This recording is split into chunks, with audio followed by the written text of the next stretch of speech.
Nunca esperei que a mãe de meus filhos falasse assim comigo. Quer que eu fale delicadamente com você? Quer que eu deixe de tratá-lo como o verme que você é? Perguntou Donatella, erguendo de novo a voz. Então me dê o que eu quero. Ivo olhou nervosamente para a porta. Não posso dar, caríssima, porque não tenho. Consiga então para mim. Você prometeu. Ela estava começando a ficar exasperada de novo, e Ivo achou que o melhor era sair dali antes que os vizinhos chamassem outra vez os carabinieri. Não vai ser fácil conseguir $1 milhão, mas vou dar um jeito.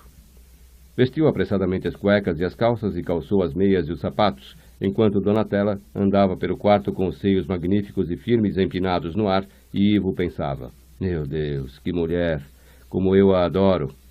Pegou a camisa ensanguentada. Não havia outro jeito senão vesti-la. Sentiu nas costas e no peito a umidade pegajosa do sangue. Olhou-se ainda uma vez ao espelho. Algumas gotas de sangue ainda escorriam dos profundos cortes que Donatella lhe abrira no rosto com as unhas. Murmurou então. Caríssima, como é que eu vou explicar isso à minha mulher? A mulher de Ivo Palazzi era Simonetta Roffi, uma herdeira do ramo italiano da família Roffi. Quando a conheceu, Ivo era um jovem arquiteto. O escritório mandara-o super umas reformas na Vila Roffi, em Porto Ercole. No momento em que Simonetta pôs os olhos em Ivo, seus dias de solteiro estavam contados.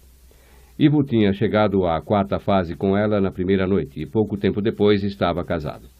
Simonetta era tão decidida quanto bela e sabia muito bem o que queria. Queria Ivo Palazzi. Foi assim que Ivo se viu transformado de homem solteiro e despreocupado em marido de uma jovem e bela herdeira. Desistiu sem pesar dos seus sonhos como arquiteto e começou a trabalhar na Roffi & Sons, com um magnífico escritório na EUR, a parte de Roma iniciada com tantas esperanças pelo falecido e mal-aventurado Duce. Desde o começo, Ivo fez sucesso na firma. Era inteligente e aprendia com facilidade as coisas e todos o adoravam. Era impossível não adorar Ivo. Estava sempre sorridente e era sempre encantador. Os amigos invejavam-lhe a posição e não sabiam ao certo como ele a conseguira. A explicação era simples. Ivo mantinha profundamente oculto o lado sombrio da sua natureza. Na realidade, era um homem violentamente emotivo, capaz de ódios explosivos, capaz até de matar. O casamento de Ivo com Simonetta deu certo. A princípio, ele receara que pudesse ser uma servidão que lhe tolhesse a liberdade, mas logo viu que os seus receios eram infundados. Submeteu-se apenas a um programa de austeridade, reduzindo o número de suas mulheres, e tudo continuou como dantes. O pai de Simonetta comprou para eles uma bela casa em Olgiata, uma grande propriedade 25 quilômetros ao norte de Roma, protegida por portões fechados e vigiada por guardas fardados. Simonetta era uma esposa maravilhosa. Amava Ivo e tratava-o como um rei, o que, na opinião de Ivo, ele merecia. Havia apenas uma leve falha em Simonetta. Quando sentia ciúmes, virava uma fera. Desconfiara certa vez que Ivo levara uma mulher do departamento de compras a uma viagem ao Brasil. Ele se mostrara indignado e ofendido com a acusação. Antes que a discussão terminasse, a casa estava em cacos. Não havia um prato ou um móvel intacto e quase tudo fora quebrado na cabeça de Ivo. Simonetta avançara para ele com uma faca de cozinha, ameaçando matá-lo e matar-se depois. Ivo tivera de empregar toda a sua força para tomar-lhe a faca. Terminaram brigando no chão, e aí Ivo rasgara-lhe todas as roupas e acabara com a raiva dela. Mas depois desse incidente, Ivo se tornou mais discreto. Disse à moça do departamento de compras que não podia mais fazer viagens com ela e tinha o cuidado de não deixar que nem a sombra de uma suspeita o tocasse. Sabia que era o homem mais feliz do mundo. Simonetta era jovem, bela, inteligente e rica. Gostavam das mesmas coisas e da companhia das mesmas pessoas. Era um casamento perfeito. E Ivo, muitas vezes, ao levar uma garota da 2ª para a 3ª fase ou da 4ª para a 5ª, ficava sem saber por que era infiel. Dava então de ombros filosoficamente e dizia: alguém tem que dar um pouco de felicidade a essas mulheres. Ivo e Simonetta estavam casados havia 3 anos quando ele conheceu Donatella Spolini durante uma viagem de negócios à Sicília. Foi mais uma explosão do que um encontro. Eram 2 planetas que se chocavam. Enquanto Simonetta tinha o corpo esbelto e suave de uma jovem esculpida por Manzù, Donatella tinha o corpo sensual e exuberante de uma figura de Rubens. O rosto era excepcional e os olhos verdes mortiços inflamavam Ivo. Foram para a cama uma hora depois de se terem conhecido, e Ivo, que sempre se vangloriava das suas proezas como amante, descobriu que era um simples aluno e Donatella uma professora. Ela o levou a alturas que ele nunca havia atingido, e o corpo de Donatella podia fazer com ele coisas que Ivo nunca julgara possíveis. Ela era uma cornucópia inesgotável de prazer, e quando Ivo estava deitado na cama, de olhos fechados, saboreando sensações incríveis, convenceu-se de que seria um rematado idiota se algum dia abrisse mão de Donatella. Assim, Donatella se tornara amante de Ivo.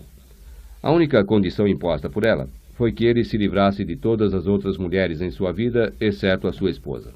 Ivo concordara, todo feliz. Viviam assim havia 8 anos, e durante esse tempo ele nunca fora infiel, nem à esposa, nem à amante. Satisfazer a 2 mulheres ávidas seria suficiente para exaurir um homem comum, mas no caso de Ivo acontecia exatamente o contrário.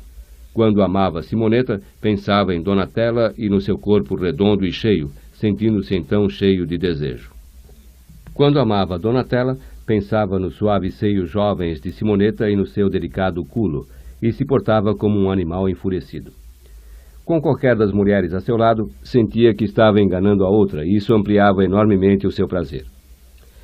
Ivo comprara para Donatella um belo apartamento na via Montemagnaio, e ficava com ela todos os momentos possíveis. Tomava todas as providências para uma viagem de negócio súbita e então passava o tempo todo na cama com Donatella. Parava para vê-la quando ia para o escritório e, depois do almoço, passava a hora da sesta com ela. Uma vez, quando viajou de navio para Nova York, no Queen Elizabeth II, em companhia de Simonetta, instalou Donatella num camarote um convés abaixo. Foram os 5 dias mais estimulantes da vida de Ivo. Na noite em que Simonetta anunciou a Ivo que estava grávida, ele sentiu uma alegria indescritível. Uma semana depois, Donatella informou a Ivo que estava esperando um filho, e o contentamento de Ivo o transbordou. Por que, perguntava ele, os deuses me cumulam de bens? Com toda a humildade, Ivo reconhecia às vezes que não merecia todos os grandes benefícios que lhe caíam nas mãos. No devido tempo, Simonetta deu à luz uma menina, e uma semana depois, Donatella deu à luz um menino. Que mais podia um homem querer? Mas os deuses ainda não estavam satisfeitos. Pouco tempo depois, Donatella disse a Ivo que estava de novo grávida, e na semana seguinte, Simonetta ficou grávida também. 9 meses depois, Donatella deu a Ivo outro filho, e Simonetta presenteou o marido com outra menina. 4 meses depois, as 2 mulheres estavam novamente grávidas, e dessa vez tiveram os partos no mesmo dia. Ivo correu nervosamente do Salvator Mundi, onde Simonetta estava internada, para a clínica Santa Chiara, para onde levara Donatella. Corria de hospital para hospital no seu carro pelo Raccordo Anulare, acenando para as mulheres sentadas à frente de suas barracas à beira da estrada, sob guarda-sóis cor-de-rosa, à espera dos fregueses. Ivo dirigia muito depressa e não podia ver-lhes os rostos, mas amava a todas e lhes desejava felicidades. Donatella teve outro filho e Simonetta outra filha. Às vezes, Ivo desejava que tivesse acontecido ao contrário. Era errado que sua mulher só lhe tivesse dado filhas, enquanto sua amante lhe dava filhos. Ele desejava herdeiros masculinos que pudessem continuar o seu nome. Apesar disso, era um homem contente. Tinha 3 filhos em casa e 3 fora. Adorava a todos e era muito bom para eles, nunca se esquecendo dos aniversários, dos dias dos seus santos e dos seus nomes. As meninas se chamavam Isabella, Benedetta e Camila. Os meninos Francesco, Carlo e Luca. Quando os filhos cresceram, as coisas começaram a ficar mais complicadas para Ivo. Incluindo a mulher, a amante e 6 crianças, Ivo tinha de lembrar-se de 8 aniversários, de 8 dias de santos e de presentes dobrados nas festas. Providenciou para que as escolas das filhas e dos filhos fossem bem separadas. As meninas foram mandadas para o Saint-Dominique, o convento francês na Via Cássia, e os meninos foram matriculados no Máximo, o colégio dos jesuítas na EUR. Ivo conhecia e encantava todos os professores dos filhos, ajudava todos a fazer os deveres de casa e consertava os brinquedos quebrados.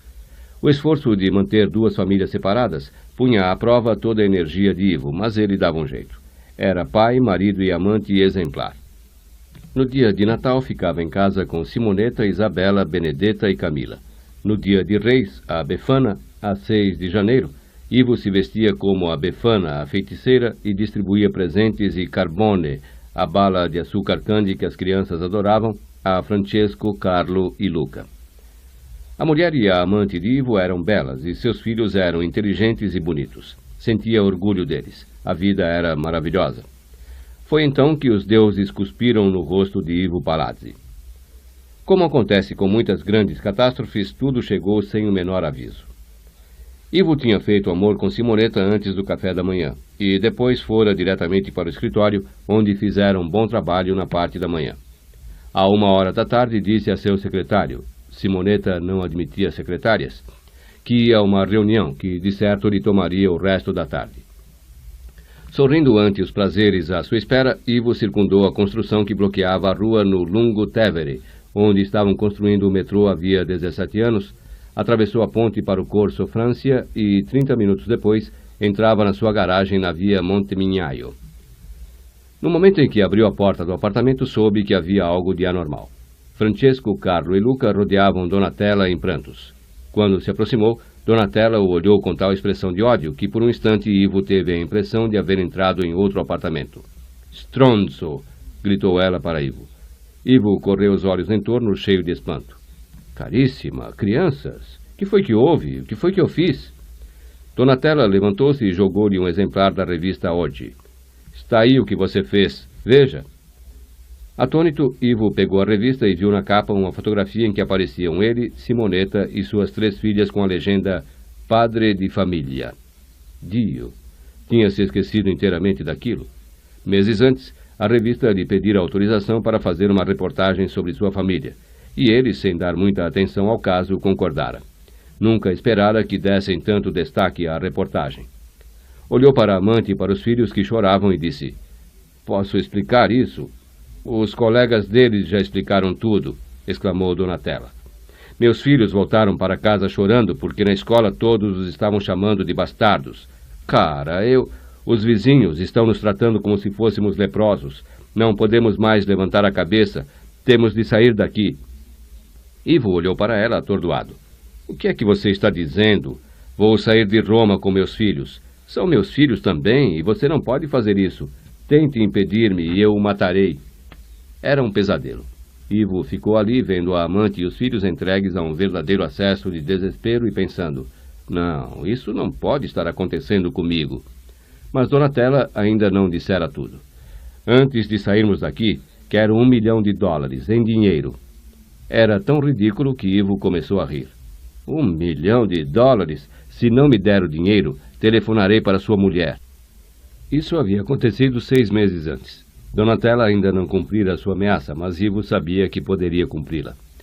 Todas as semanas ela aumentava a pressão. Telefonava para ele no escritório e dizia, «Não me interessa como vai conseguir o dinheiro, mas trate de arranjá-lo.» Havia somente um meio de conseguir uma quantia tão grande. Tinha de vender as ações da Roth & Sons. Sam Roth não consentiria na venda. Sam Roth estava prejudicando a felicidade conjugal e o futuro de Ivo. Era preciso dar um jeito nisso. Se conhecesse as pessoas certas, isso poderia ser feito.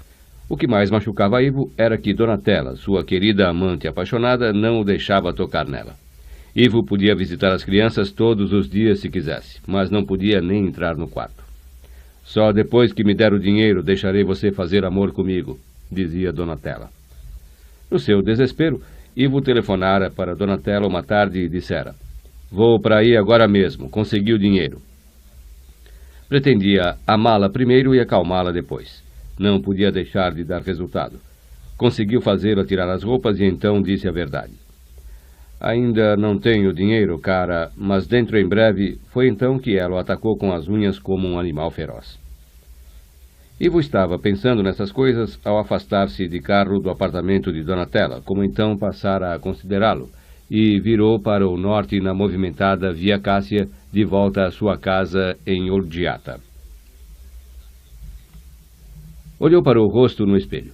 Os ferimentos não estavam mais sangrando, mas eram bem visíveis no seu rosto. Olhou para a camisa manchada de sangue. Como poderia explicar a Simonetta os arranhões no rosto e nas costas? Por um momento passou-lhe pela cabeça a ideia de contar a verdade, mas abandonou imediatamente esse pensamento absurdo. Talvez pudesse confessar a Simonetta que, num momento de aberração mental, tinha ido para a cama com uma mulher e ela ficara grávida.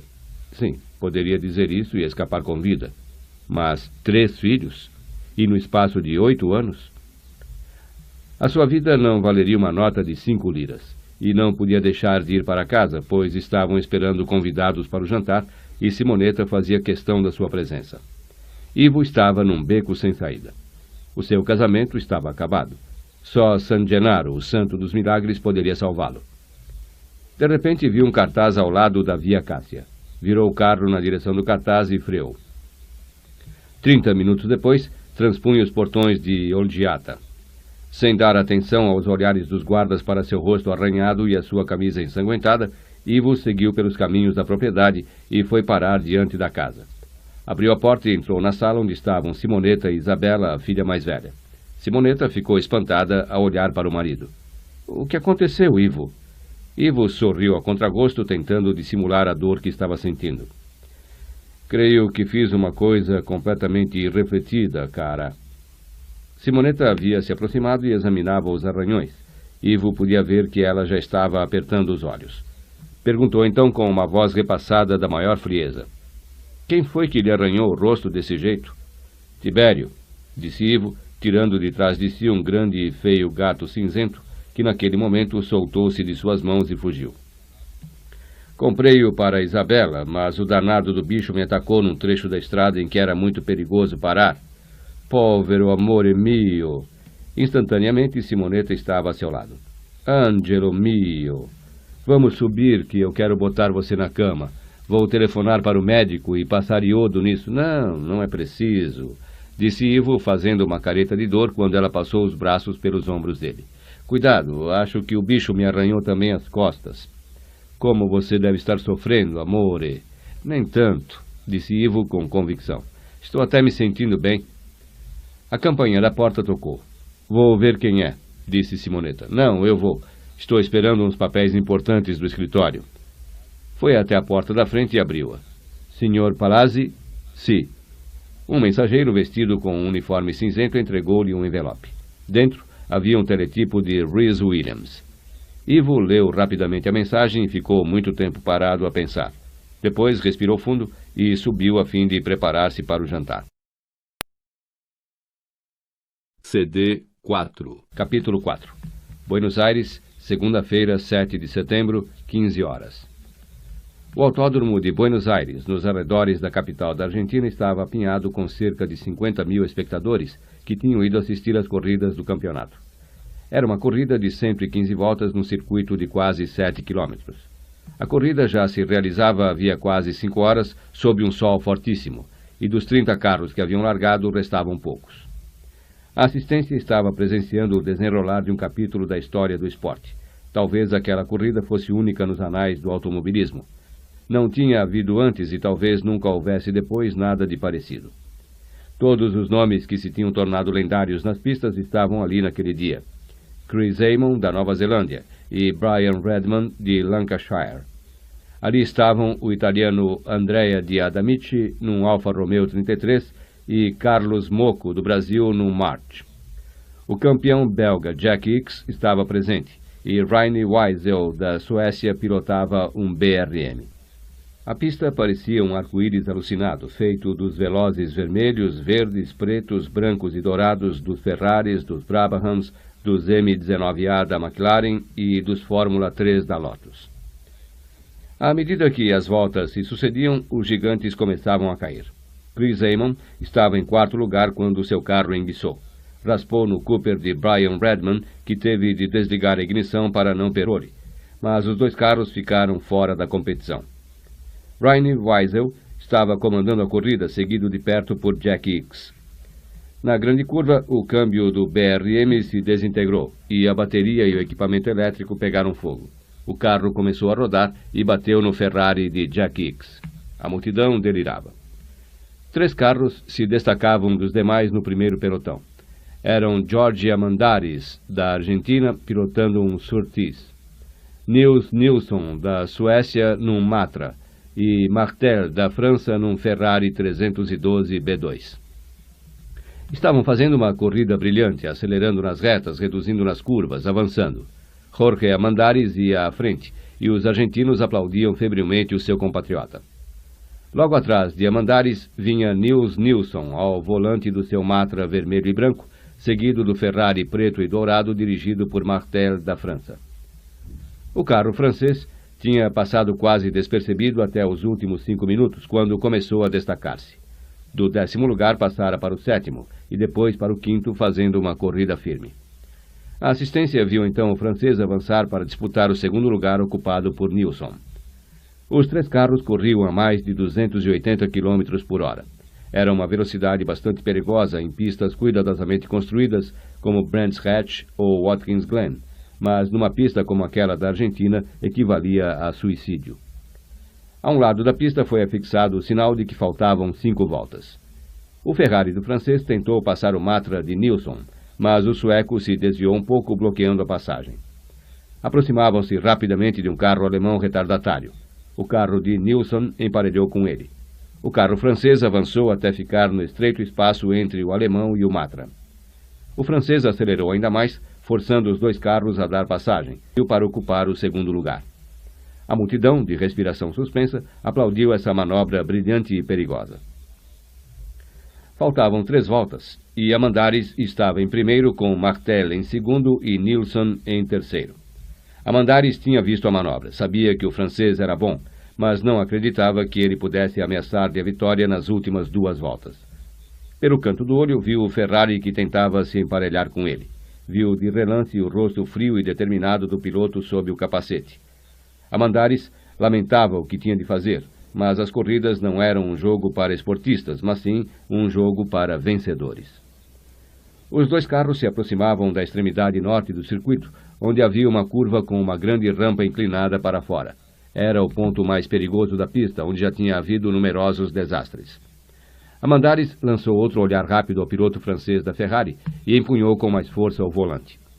Quando os 2 carros começaram a aproximar-se da curva, Amandaris levantou levemente o pé do acelerador, de modo que o Ferrari começou a avançar. Viu o piloto lançar-lhe um olhar de espanto. Por fim, o outro piloto ficou emparelhado com ele, caindo na sua armadilha. Jorge Amandaris esperou até que o Ferrari estivesse firmemente decidido a ultrapassá-lo por fora. Nesse momento, Amandaris abriu tudo e começou a mover-se para a direita, cortando em linha reta o caminho do francês, cujo único recurso seria subir pela rampa. Amandaris viu a súbita expressão de espanto no rosto do francês e disse em silêncio: "Saúde." Nesse instante, o piloto do carro francês virou a direção para o Surtees de Amandaris. O Ferrari ia colidir com ele. Havia apenas 1 metro de distância entre os 2 carros, e naquela velocidade, Amandaris tinha de tomar uma decisão instantânea. Como alguém podia adivinhar que aquele piloto francês era inteiramente louco? Num ato rápido e reflexo, Amandaris virou o volante para a esquerda, tentando evitar que milhares de quilos de metal se chocassem com ele, e freou rápido, de modo que o carro francês passou por ele a uma fração de centímetro e se dirigiu para a linha de chegada. Por um momento, o carro de Jorge Amandaris derrapou. Depois perdeu todo o controle e rolou pela pista numa coluna de fogo e fumaça.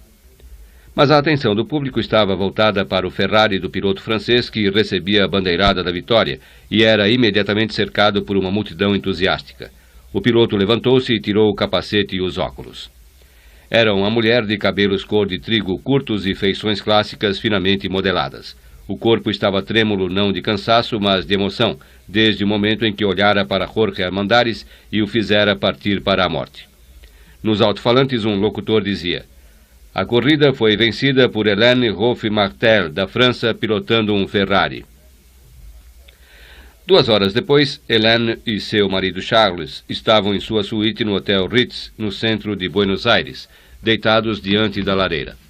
Hélène estava nua sobre ele, na clássica posição de La Diligence de Lyon, e Charles dizia: "Oh Deus, por favor, não faça isso comigo, por favor." Ele foi sentindo sua excitação crescer e ela foi aumentando a pressão, ferindo-o, observando as lágrimas aflorarem aos seus olhos. "Estou sendo punido sem razão", pensou Charles. Ele temeu pensar no que Helene seria capaz de fazer-lhe se soubesse do crime que ele havia cometido. Charles Martel casara-se com Helene Hoff pelo nome e pelo dinheiro dela. Depois da cerimônia, ela conservara o nome ao qual acrescentara o dele, e Charles ficara com o dinheiro. Quando descobriu que tinha feito um mau negócio, era muito tarde. Charles Martel era advogado num grande escritório de advocacia em Paris quando conheceu Helene Hoff. Tinham-lhe pedido que levasse alguns documentos à sala de conferências onde se realizava uma reunião. Na sala estavam os 4 sócios principais do escritório e Helene. Charles já ouvira falar nela. Não havia na Europa quem a desconhecesse. Era uma das herdeiras da fortuna feita com produtos farmacêuticos da família Hoff. Rebelde, alheia às convenções e de quem os jornais e revistas gostavam de falar, era campeã de esqui, pilotava o seu Learjet, chefiara uma expedição às montanhas do Nepal, praticava automobilismo e hipismo e trocava de homens quase com a mesma facilidade com que trocava de roupa. A fotografia dela aparecia em quase todos os números de Paris Match e Jour de France. Tinha ido ao escritório de advocacia porque ali estava se tratando do seu divórcio. Era o 4º ou 5º marido, mas Martel não estava interessado em saber. Os Hoffs do mundo estavam fora do seu alcance. Charles entregou os papéis. Estava um pouco nervoso, não pela presença de Helene, que não lhe interessava, mas porque se achava diante dos chefes do escritório. Representavam a autoridade, e Charles Martel respeitava a autoridade. Era fundamentalmente um homem retraído que se contentava em viver modestamente num pequeno apartamento em Passy, onde cuidava da sua coleção de selos. Charles Martel não era um advogado brilhante, mas era competente, cuidadoso e honesto. Tinha um sentimento um pouco rígido de dignidade. Com pouco mais de 40 anos, sua aparência física, embora simpática, pouco tinha de impressionante. Alguém havia dito que a personalidade dele era informe como areia molhada, e não havia injustiça na afirmação. Foi, portanto, com grande surpresa para ele que, um dia depois de ter conhecido Helene no escritório, Charles Martel foi chamado à sala de Michel Sachard, chefe da firma, que lhe disse: Helene Hoff deseja que você se encarregue pessoalmente da ação de divórcio dela. Charles Martel ficou estupefato. Mas por que eu, Monsieur Sachard? Nem imagino. Veja se lhe presta bons serviços. Estando encarregado da ação de divórcio de Helene, Martel teve necessidade de vê-la com frequência. Com um pouco de exagero até na opinião dele, Helene lhe telefonava e o convidava para jantar em sua vila em Le Vésinet, a fim de discutirem o caso, e o levava à ópera e à sua casa em Deauville. Charles cansava-se de explicar-lhe que o caso era simples e que não haveria problemas em conseguir o divórcio. Mas Helene, ela insistia em que ele a chamasse de Helene, com grande embaraço para ele, dizia que precisava ser tranquilizada constantemente por ele. Por fim, ele passou a pensar nisso com um interesse um tanto amargo. Um belo dia, Charles Martel admitiu a possibilidade de que Helene Hoff estivesse sentimentalmente interessada por ele. Não podia acreditar nisso. Não era ninguém e Helene pertencia a uma das grandes famílias da Europa. Um dia, Helene não lhe deixou mais dúvidas sobre suas intenções e disse: Vou me casar com você, Charles. Nunca pensara em se casar. Não se sentia bem ao lado das mulheres. Além disso, não amava Helene e não tinha certeza nem mesmo de simpatizar com ela. A agitação e as que a cercavam em todo lugar onde iam desconcertavam-no. Era atingido pela luz dos refletores voltados para ela, e isso era um papel a que ele não estava absolutamente habituado. Tinha também plena consciência do contraste entre eles. A expansividade de Helene era irritante para a natureza conservadora dele. Ela ditava a moda e era o próprio requinte da elegância, ao passo que ele era apenas um simples e comum advogado de meia-idade. Não podia compreender o que Helene Hoff via nele, e ninguém mais podia. Em vista da notória participação de Helene em esportes violentos que eram tidos como redutos exclusivos dos homens, havia quem dissesse que Helene Hoff era partidária do movimento de libertação das mulheres. Na realidade, ela desprezava o movimento e se insurgia contra o seu conceito de igualdade. Não via razão para que os homens fossem considerados iguais às mulheres. Era bom ter homens à mão quando fosse necessário. Não eram seres particularmente inteligentes, mas podiam ser ensinados a ir buscar e acender cigarros, a dar recados, a abrir portas e a dar satisfação na cama. Eram excelentes animais de estimação. Bem treinados, tomavam banho sozinhos e não sujavam a casa. Eram uma raça excelente. Helene Roth tinha tido playboys, aventureiros, capitães de indústria, homens elegantes. Nunca tivera um Charles Martel. Ela sabia exatamente o que ele era. Nada. Um pedaço de barro virgem que ela podia moldar como quisesse. Depois que Helene Roth tomou essa decisão, Charles Martel não teve mais chance. Casaram-se em Neuilly e passaram a lua de mel em Monte Carlo, onde Charles perdeu a sua virgindade e as suas ilusões. Ele pretendia voltar ao escritório de advocacia. "Não seja idiota", disse-lhe a mulher. "Acha que vou querer ser casada com um advogadozinho? Você vai entrar para a firma da família e um dia vai tomar conta de tudo. Vamos tomar, aliás." Helene conseguiu que Charles trabalhasse na filial de Paris da Roth Sons. Ele lhe contava tudo o que acontecia e ela o orientava e ajudava, apresentando-lhe as sugestões. O progresso de Charles foi rápido. Em pouco, era chefe da filial francesa e fazia parte da diretoria. Helene Roth transformara-o de um obscuro advogado em diretor de uma das maiores empresas do mundo. Devia estar encantado. No entanto, sentia-se infeliz. Desde o primeiro momento do casamento, Charles se sentira totalmente dominado pela mulher. Ela escolhia o seu alfaiate e os homens que lhe faziam os sapatos e as camisas. Fê-lo entrar para o círculo fechado do Jockey Club. Helene tratava Charles como um gigolô. O seu salário ia diretamente para as mãos dela, e Helene só lhe dava uma mesada embaraçosamente pequena. Se Charles precisava de um dinheiro a mais, tinha de pedi-lo a Helene. Ela o fazia prestar contas de todos os momentos de seu tempo, e queria que ele estivesse sempre à disposição dela. Parecia gozar com a humilhação dele. Telefonava para ele no escritório e ordenava-lhe que fosse imediatamente para casa com um vidro de creme para a pele ou qualquer outra coisa insignificante. Quando ele chegava a casa, ela estava nua no quarto à espera dele. Era insaciável como um animal. Charles viveu com a mãe até os 32 anos de idade, quando ela morreu de câncer. Foi uma inválida por tanto tempo quanto a memória de Charles alcançava, e ele cuidou dela.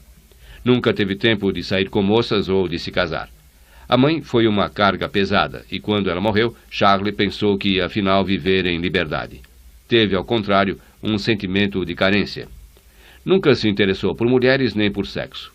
Num acesso de ingênua sinceridade, explicou seus sentimentos a Helene logo que ela lhe falou em casamento. "Minha libido não é muito forte", disse ele. Helene sorriu. "Pobre Charles, deixe a parte do sexo comigo. Garanto que você vai gostar." Detestou, e isso só pareceu aumentar o prazer de Helene. Ria-se das fraquezas dele e o obrigava a fazer coisas revoltantes que levavam Charles a sentir-se degradado e nauseado. O ato sexual em si já era suficientemente desmoralizante, mas Helene vivia interessada em fazer experiências. Charles nunca sabia o que devia esperar. Certa vez, no momento em que ele estava tendo um orgasmo, ela pusera gelo picado em seus testículos e, de outra, lhe introduziram uma haste eletrificada no ânus. Charles vivia apavorado com Helene. Ela o fazia sentir-se como o elemento feminino, enquanto ela era o masculino. Ele tentava proteger o seu amor próprio, mas, infelizmente, não havia um só ponto em que ela não fosse superior a ele. Possuía uma inteligência brilhante, entendia tanto de direito quanto ele, e muito mais de negócios. Passava horas e horas discutindo os casos da companhia com ele. Nunca se cansava. "Pense em nosso poder, Charles", dizia ela. "A Roth Sons poderia arruinar ou fazer prosperar mais da metade dos países do mundo. Era eu que devia estar dirigindo a companhia que meu bisavô fundou. Ela faz parte de mim." Depois de uma dessas explosões, Helene se tornava sexualmente insaciável, e Charles era forçado a satisfazê-la de uma maneira em que nem gostava de pensar. Acabou por desprezá-la. O seu sonho era livrar-se dela, fugir para nunca mais vê-la, mas para isso precisava de dinheiro. Um dia, na hora do almoço, René Duchamp, um amigo dele, falou-lhe numa oportunidade de fazer fortuna. "Um tio meu, que possuía um grande vinhedo na Borgonha, acaba de morrer. O vinhedo vai ser posto à venda. São 4.000 hectares plantados de uvas de Appellation d'Origine Contrôlée. Nota de rodapé. Indicação de origem de um vinho, em francês no original. Nota do editor. Eu tenho preferência porque sou da família, mas não tenho dinheiro bastante para fazer o negócio sozinho. Se quiser fazer sociedade comigo, dobraremos o capital empregado dentro de um ano. Ao menos você poderia dar uma olhada. Charles não podia confessar que não tinha um franco seu, mas foi até a Borgonha para ver os vinhedos e ficou profundamente impressionado.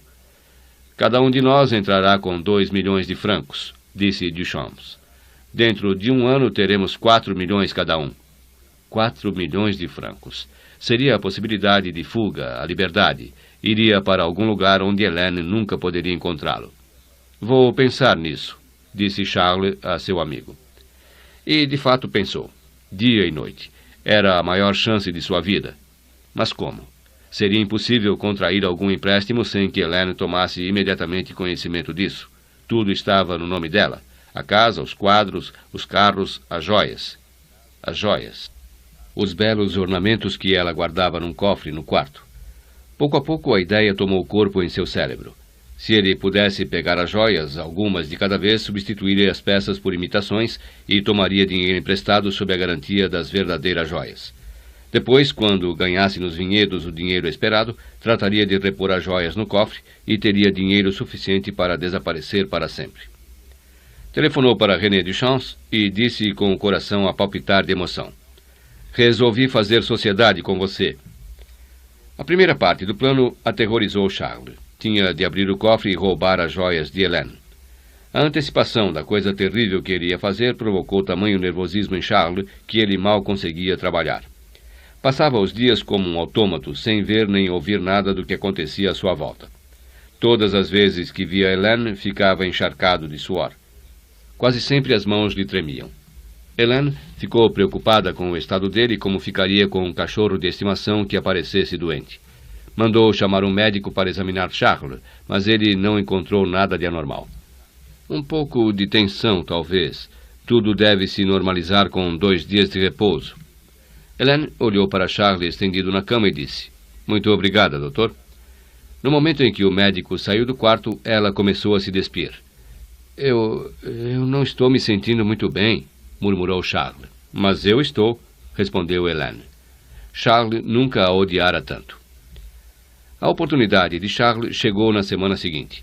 Hélène ia a Garmisch-Partenkirchen esquiar com um grupo de amigos e resolveu deixar Charles em Paris. Quero que passe todas as noites em casa, disse Hélène. Vou lhe telefonar, ouviu? Charles viu-a partir no seu Jensen vermelho e, no momento em que ela desapareceu, correu para o quarto onde estava o cofre. Tinha visto abri-lo muitas vezes e sabia quase todo o segredo. Levou 1 hora para descobrir o resto. Com os dedos trêmulos, abriu a porta do cofre. Ali, nos estojos forrados de veludo, cintilantes como estrelas em miniatura, estavam os instrumentos da sua libertação.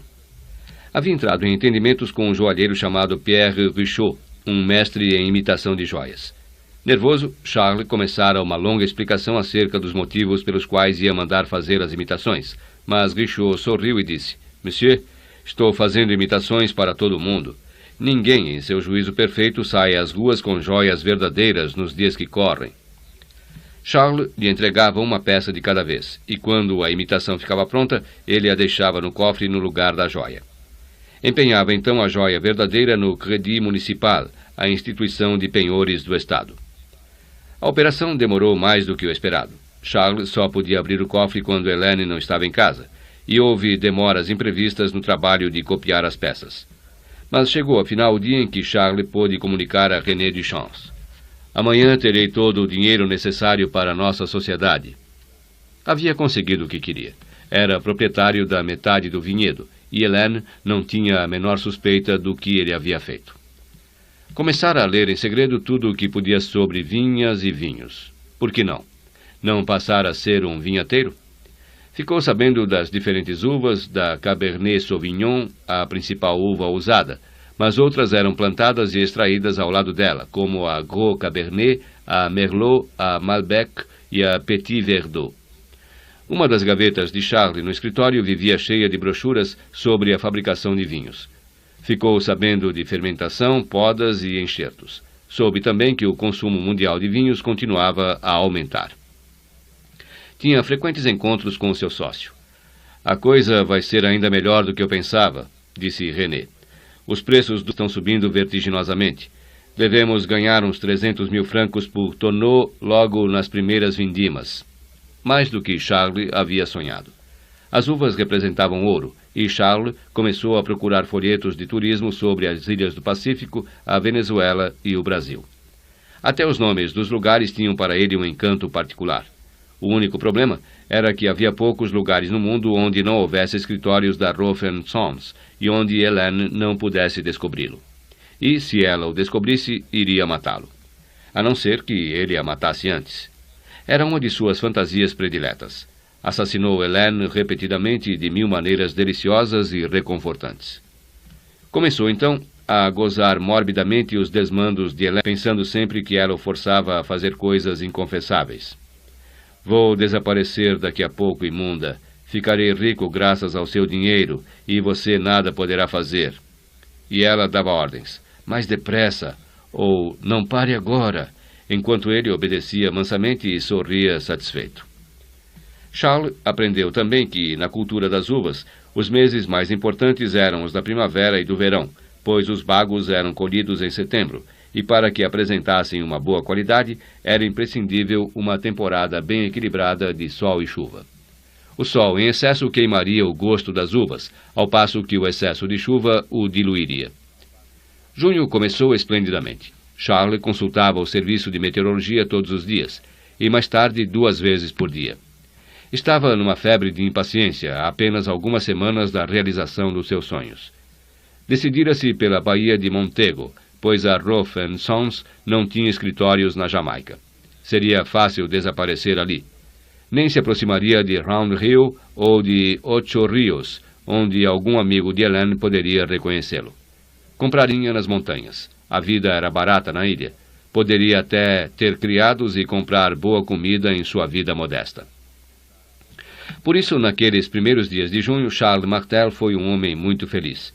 A vida que estava levando era uma verdadeira ignomínia, mas ele não estava vivendo no presente. Vivia já no futuro, numa ilha tropical, banhada pelo sol e batida pelos ventos do Caribe. O tempo em junho parecia melhorar a cada dia. Havia uma mistura bem dosada de sol e chuva, excelente para as uvas ainda tenras. E com as uvas crescia a fortuna de Charles. Mas no dia 15 de junho começou a cair um chuvisco persistente na região da Borgonha. Depois passou a chover mais forte. Choveu dias seguidos, semanas seguidas, até que Charles não teve mais coragem de olhar os boletins do tempo. René Duchamps telefonou. Se a chuva parar até meados de julho, a safra ainda poderá ser salva. Julho foi um dos meses mais chuvosos na história e nos registros do Serviço de Meteorologia da França. A 1º de agosto, Charles Martel havia perdido todo o dinheiro que havia roubado. Nunca havia sentido tanto medo em toda a sua vida. Vamos tomar um avião para a Argentina no mês que vem, disse Helene a Charles. Vou participar de uma corrida de automóveis lá. Ele já a vira correr pelas pistas no Ferrari e não pôde deixar de pensar. Se ela sofrer um desastre, eu ficarei livre. Mas ela era Helene Roth Martel. A vida a favorecera com um papel de vitoriosa, do mesmo modo que o tinha rebaixado ao papel de um derrotado. O fato de ganhar a corrida havia excitado Helene mais do que de costume. Tinha voltado para sua suíte de hotel em Buenos Aires e ela imediatamente fizera Charles despir-se e estender-se de bruços no tapete. Quando ele percebeu o que ela pretendia fazer, protestou. Não, Helene, não. Nesse momento bateram na porta. Merde! Exclamou Helene. Esperou em silêncio, mas bateram de novo. Uma voz disse, Senhor Martel? Fique onde está, ordenou Helene. Levantou-se, passou um robe de seda pelo corpo esbelto e firme e foi até a porta. Um homem com um uniforme cinza de mensageiro trazia um envelope. Tenho uma correspondência especial para o senhor e senhora Martel. Ela recebeu o envelope e fechou a porta. Abriu o envelope e leu a mensagem que ele continha. Depois, mais lentamente, tornou a ler. O que é? Perguntou Charles. Saint-Roch morreu, disse ela, sorrindo. CD 5. Capítulo 5. Londres, segunda-feira, 7 de setembro, 14 horas. O White's Club ficava no alto de St. James Street, perto de Piccadilly. Construído como um clube de jogo no século XVIII, o Whites era um dos clubes mais velhos e mais fechados da Inglaterra. Os sócios inscreviam os nomes dos filhos logo que eles nasciam, pois havia uma lista de candidatos à espera há mais de 30 anos. A fachada do Whites Club era um modelo de discrição. As grandes janelas que se abriam para St. James Street visavam mais ao prazer dos sócios do que à curiosidade dos transeuntes. Havia alguns poucos degraus à entrada, mas além dos sócios e dos seus convidados, raras eram as pessoas que transpunham a porta do clube. As salas eram grandes, bem decoradas e todas revestidas da escura e rica pátina do tempo. Os móveis eram velhos e confortáveis, sofás de couro, estantes para jornais, mesas antigas preciosas e poltronas que tinham acomodado traseiros de meia dúzia de primeiros ministros. Havia uma sala de gamão com uma grande lareira, por trás de uma balaustrada de bronze, e uma escadaria curva que levava ao salão de jantar no andar superior.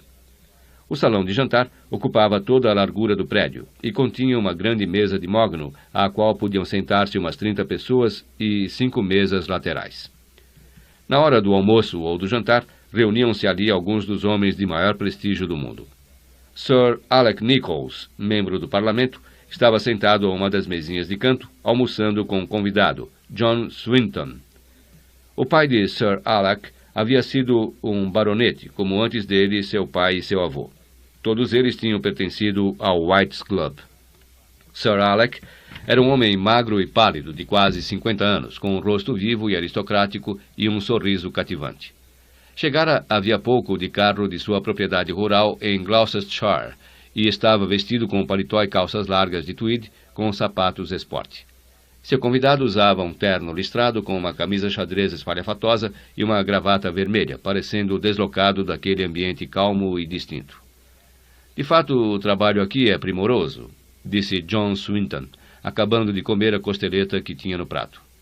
A cozinha berba, já se foram os tempos em que Voltaire dizia que os ingleses tinham 100 religiões e apenas um molho, disse Sir Alec.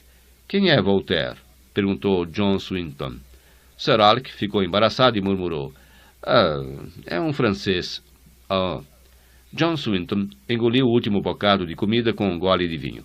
Depois largou o talher, enxugou os lábios com o guardanapo e disse: Agora, Sir Alec, creio que já é tempo de falarmos um pouco de negócios. Alec Nichols disse com voz calma. Há 2 semanas, Sr. Swinton, disse-lhe que estava calculando tudo.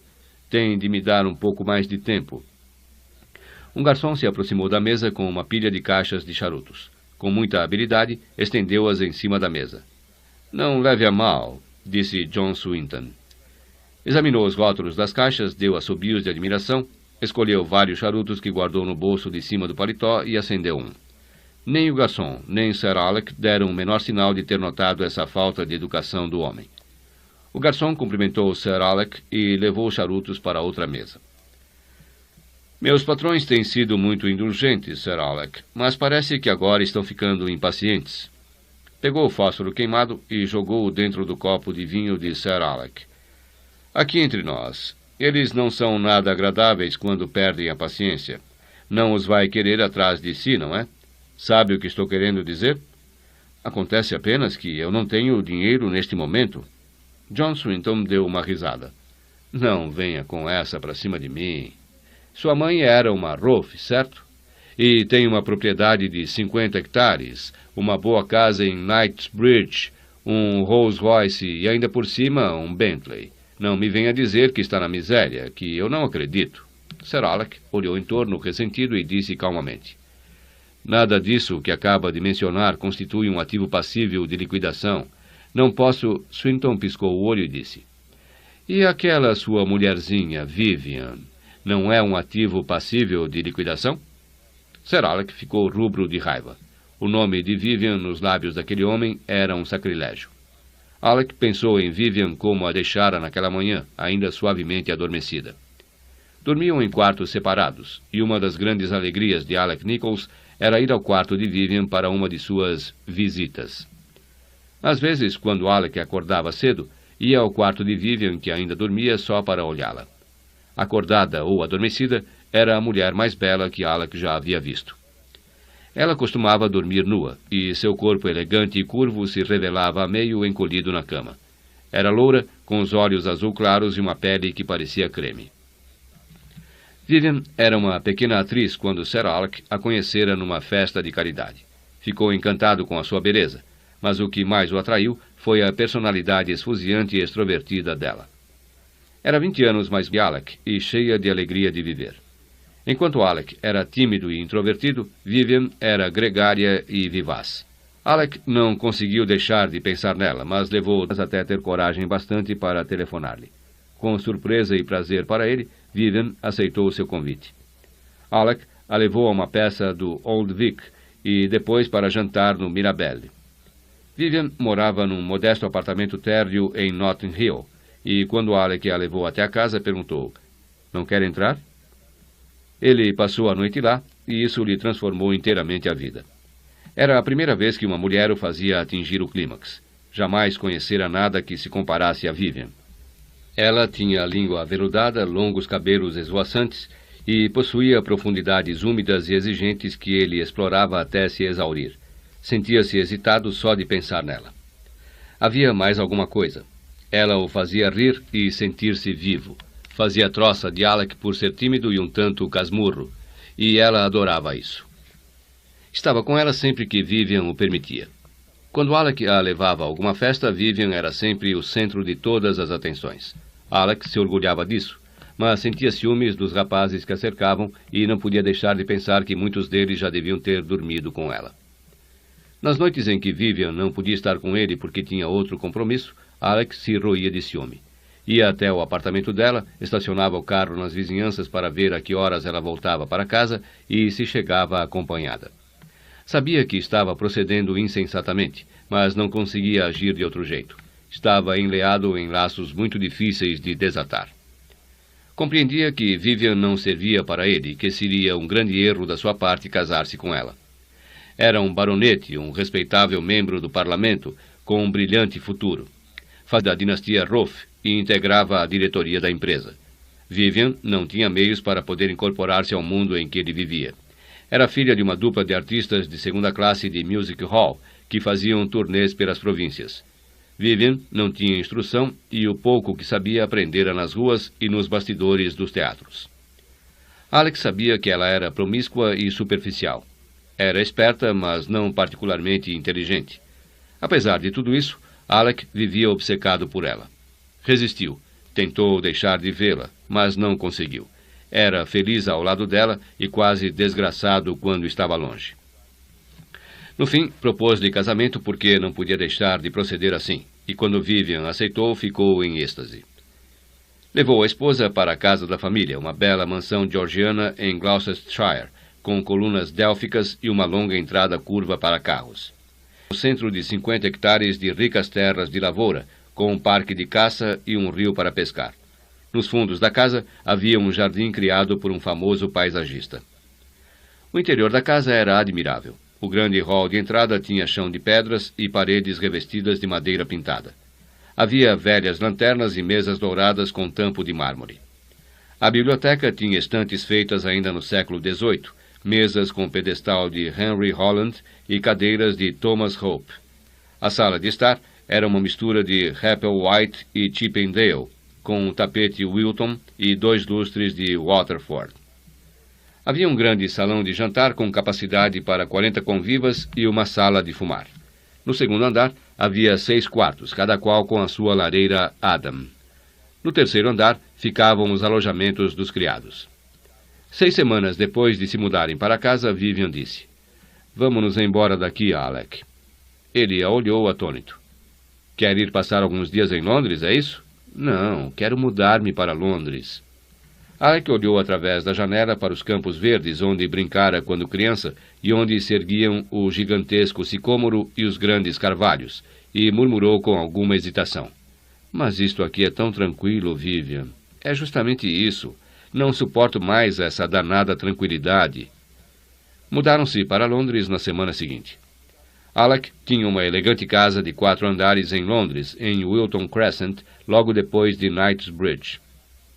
Com uma bela sala de estar, um escritório, uma grande sala de jantar e nos fundos da casa uma janela panorâmica da qual se via uma gruta com uma cascata, estátuas e alguns bancos brancos no centro de um belo jardim. No andar de cima havia um quarto grande e 4 menores. Vivian e Alec viveram 2 semanas no quarto grande. Certa manhã, Vivian disse: "Gosto muito de você, Alec, mas você ronca, sabe disso?" Alec não sabia.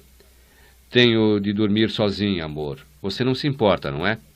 Alec se importava e muito. Gostava de sentir na cama a maciez e o calor daquele corpo jovem. Mas sabia intimamente que não podia excitar sexualmente Vivian tanto quanto outros homens. Era por isso que ela não o queria na cama. Disse, portanto: "É claro que compreendo, querida." Por insistência de Alec, Vivian continuou no quarto grande e Alec se mudou para um dos quartos menores. A princípio, Vivian ia à Câmara dos Comuns e ficava na galeria dos visitantes nos dias em que Alec tinha de fazer algum discurso. Alec olhava para ela e se sentia cheio de um orgulho profundo e inefável. Vivian era, sem dúvida, a mulher mais bela entre todas ali presentes. Um dia concluiu seu discurso e, quando olhou para o alto, viu que o lugar de Vivian estava vazio. Alec se julgava culpado pelo fato de Vivian viver insatisfeita. Todos os amigos dele eram mais velhos do que Vivian e muito conservadores para ela. Incentivou-a a convidar para casa os jovens companheiros dela e misturou-os com os amigos dele. Os resultados foram desastrosos. Alec vivia pensando que, quando Vivian tivesse um filho, se acomodaria. Mas um dia, Alec nunca soube como, ela apareceu com uma infecção vaginal e teve de fazer uma esterectomia. Alec desejava tanto um filho que o fato o abalou profundamente, mas Vivian se mostrou imperturbável. "Não se incomode, amor. Tiraram a chocadeira, mas deixaram o galinheiro, onde a gente pode brincar." Ele a olhou em silêncio durante algum tempo, mas depois deu-lhe as costas e afastou-se.